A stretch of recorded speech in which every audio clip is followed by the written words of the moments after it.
ভারতে পাকিস্তানের পক্ষে লেখালেখি ও সোশ্যাল মিডিয়ায় পোস্ট করার কারণে প্রায় শতাধিক ব্যক্তিকে গ্রেফতার করা হয়েছে।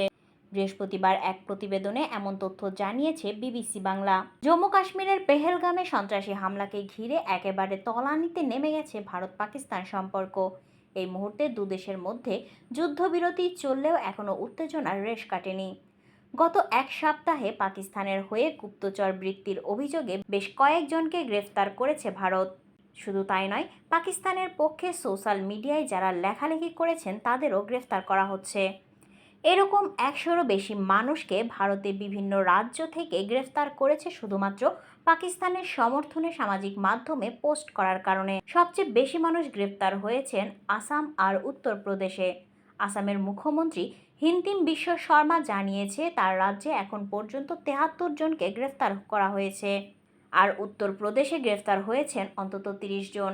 যাদেরকে গ্রেফতার করা হয়েছে তাদের সবাই সামাজিক মাধ্যমে পাকিস্তান জিন্দাবাদ লিখে পোস্ট করেছিলেন।